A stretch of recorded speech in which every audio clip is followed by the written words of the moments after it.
With so many concerns about the increasing living costs, some people are starting to consider retiring overseas. Malaysia is one of the popular retirement destinations thanks to its lower cost of living, warm climate, English-speaking community, and it's a major transportation hub. In this video, I'm going to go through what are the visa requirements that you need to retire in Malaysia and things to consider before moving there. First of all, let's talk about the retirement visa first.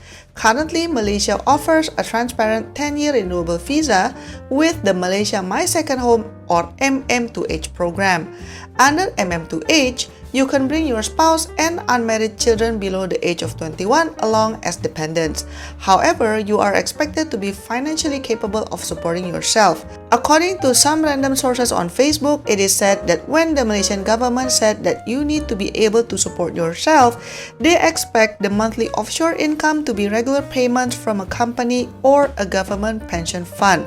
It shouldn't be from a rental or dividend income. However, this is not confirmed as Malaysia's official website did not state this. But even if it's true, I'm not sure how strict the Malaysian government is in checking compliance. What most people don't know is there are actually two types of MM2H visas, the national one and the Sarawak version. This is because, interestingly, Sarawak controls their own immigration. The key difference is the Sarawak version is way more relaxed than the national version. By the way, if you don't know where Sarawak is, it's the state on the north side of Borneo Island. So let's go through the requirements for the national MM2H first. For this national program, you need to be 35 and above and have 1.5 million ringgit in liquid assets. You are also required to make a 1 million ringgit fixed deposit after your application has been approved.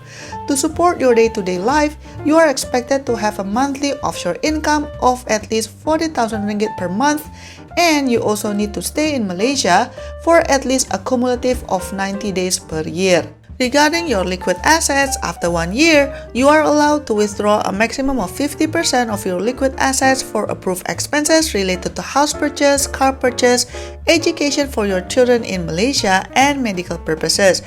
However, you'll have to maintain a minimum balance of 500,000 ringgit in your fixed deposit account. On top of providing financial statements, you and your dependents must submit a medical report from any private hospital or registered clinic in Malaysia and possess a valid medical insurance coverage that is applicable in Malaysia from any insurance company. Now let's talk about what are the requirements for the Sarawak MM2H program. Interestingly, they tiered their requirements depending on the age group, but in general, it is far more relaxed than the national program.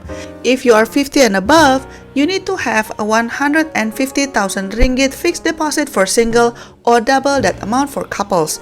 You also need to show the last 3 months government-approved pension funds of at least 7,000 ringgit for single or 10,000 ringgit for couples.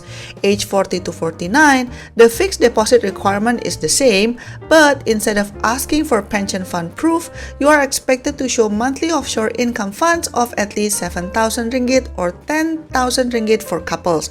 But interestingly, you are expected to buy a house with a minimum purchase price of 600,000 ringgit, which is around 185,000 Singapore dollars. But if you don't want to buy a house just yet, it's still possible if you have children and they enroll in Sarawak school.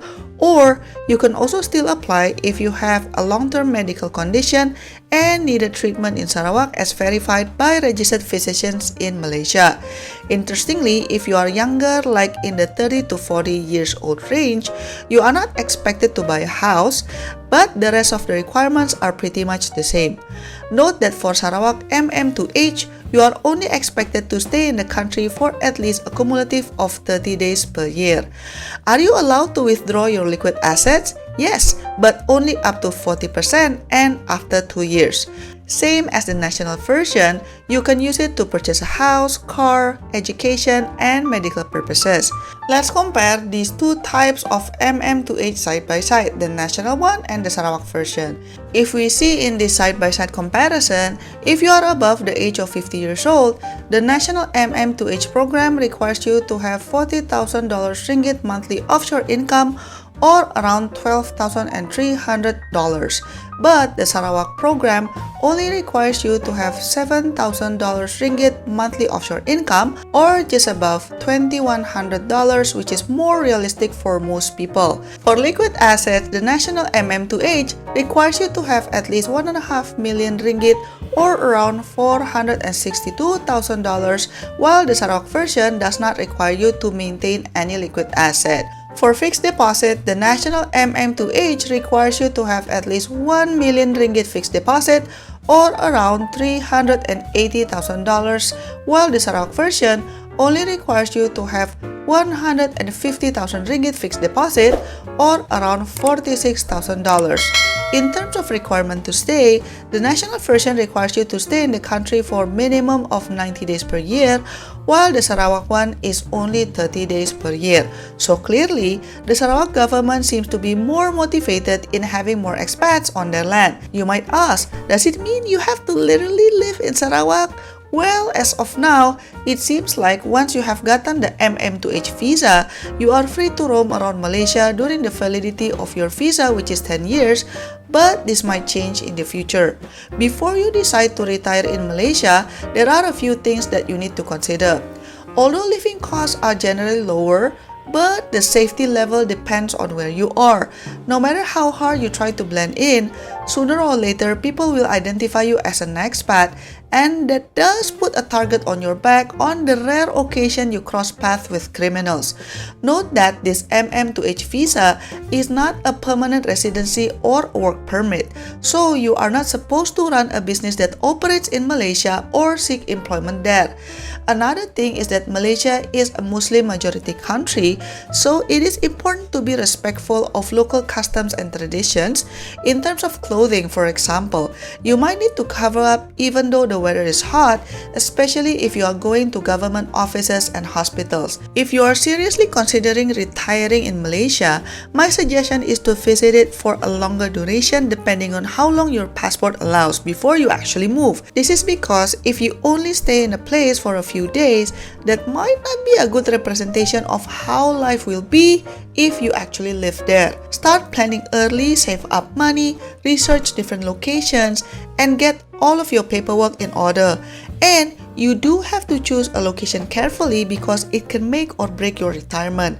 Besides planning for your future in Malaysia, you also need to plan to settle things in your current country. Things like taxes, estate planning, bank accounts, etc. are something that will be more challenging to arrange once you have moved away. You might ask, do I need to hire an agent to help me with the visa? Well, it's up to you, but it's not a must and you can just apply on your own. Don't forget to like and subscribe, and I'll see you in my next video. Bye bye!